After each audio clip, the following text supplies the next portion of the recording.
What's good, people? Haven't heard you in a while. I'm currently somewhere in the forest. That's not the great idea to test the new camera, but anyways, I'm already here, so there's no way back. You know, a lot of mosquitoes and bugs buzzing around make you anxious, make you angry about this, but still, nature is beautiful. For real though.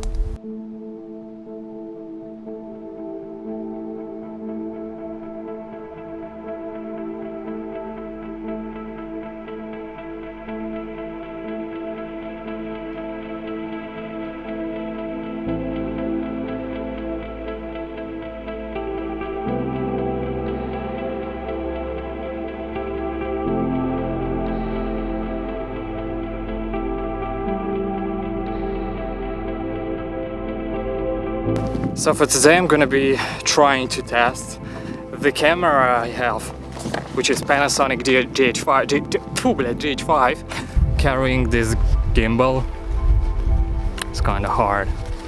I'm not sure how much it is, but I'm gonna wait in as I get back to home and you'll see this here, which is, you know, kinda heavy on the front hand. The good feature about this camera setup, you see yourself when you're recording the video.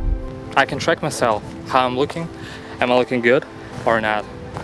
For whatever reason, we continue our discovering.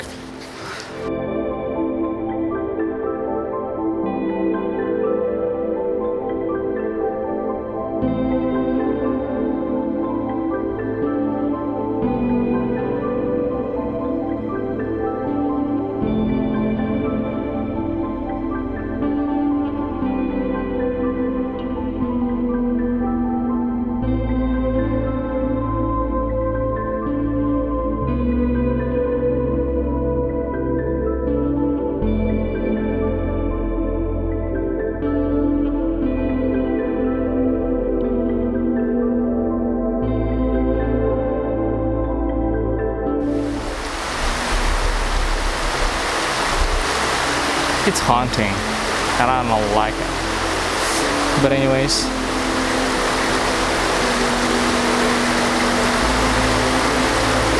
not that good.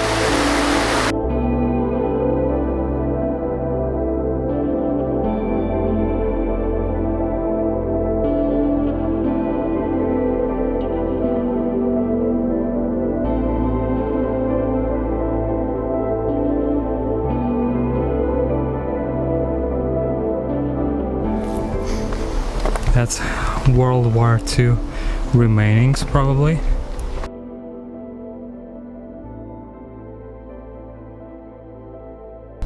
All right.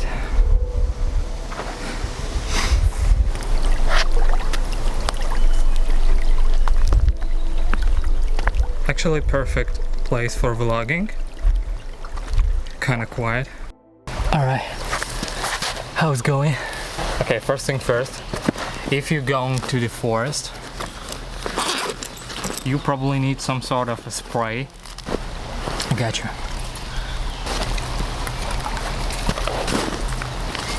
Just to be sure.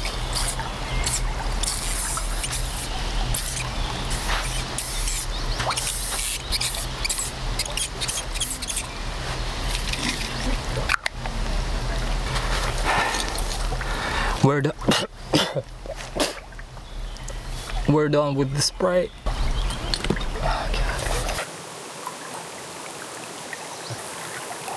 God. I don't think I should go hard. Whoa. What's good, YouTube? Again, how are you doing? Found a good spot to record my thoughts. Yep. I was thinking about updating my setup. Previously, I have this camera which I'm holding right now, LX100. Yep. Last month was pretty tedious to play with this camera because, you know, the lens, it's kind of broken because when it opens, you need to help it. Otherwise, the lens, it won't open. And, you know, I bought this camera back in 2017, which is 3 years old now. It's pretty old camera for now. It was released in 2015. It's not this kind of quality I need to record my videos, because I always strive for more, as everyone on this planet for sure. It was really important to me as I'm getting into VFX and stuff. So I was started thinking of a new camera, and I was thinking between Sony a6400 and Panasonic GH5, which, you know, kind of expensive. I was thinking between the best autofocus on the market, which is Sony obviously, and 4K 60 FPS on Panasonic GH5, and I chose 4K 60 FPS. For my VFX, for tracking, for whatever reason, it looks better. It can shoot 10-bit 400 megabits per second, which is insane. You can, you know, play with colors as you never did that before. Additionally, I was thinking about gimbal. My previous gimbal, GH5 M2, perfectly fits the compact camera, which is, you know, Panasonic LX, but it absolutely doesn't fit this one, GH5, which is I'm recording on right now. DJI Ronin SC. It's really dope gimbal. A lot of features. You can play with active tracks, like when you put as before, when you put your phone on the top of this setup and it just tracks you. You walking around camera, just rotating and aiming at you. You'll never be out of frame. You don't even need an operator right now. Just you know, a tripod and a gimbal with auto track feature, and just walk around, do your things, whatever. It will be better with dope autofocus. Yeah, but I was needing 4K 60 FPS more than super good autofocus, because I was playing manually last 3 years with this one. Let me get my phone to open the Ronin SC application, so you probably can get the fuck out of here. You probably can use your gimbal via virtual joystick on your phone, so you just like playing around with it. Active Track Pro, when you, as I said before, when you put your phone on top of the setup and it just tracks you or tracks any other moving object, which is really insane and really good. And Force Mobile, you can, you know, play with higher scope, and it just repeats the movements. Okay, panoramas. I don't fucking know who's still using panoramas in 2020, but it's obvious, you know, panorama is everywhere, panorama. Then time lapse, which is really great idea, because you can do like motion lapse or hyperlapse. I don't know how to properly say that. When you're doing like time lapse, camera still moving. You can set first point like here, the next point like here, and you know, through the entire hour it will be moving and catching sunsets or whatever you need. The next one, it just track. I love it so much. Set first point, set next point, like set whatever amount of points you need, and go play with it. And gaming controller, you can, I don't know how it actually works. You can just connect your gaming controller, but I didn't even test it because I don't have one. I was choosing camera for one reason, to make VFX.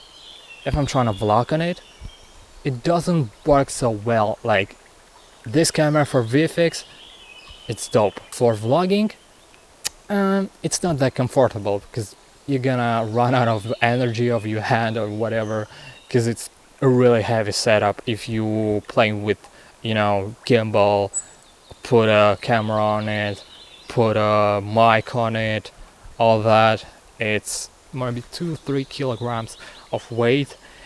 It actually heavy for vlogging setup. You just run out of energy at the end of the day, you know. And I did buy a zoom lens, because I'm not a fan of fix. I'm scared of losing, you know, zoom features. So yeah, so how can I buy a new camera and not produce new VFX with it? Let's just, you know, jump back to the city or somewhere here and we'll make some VFX.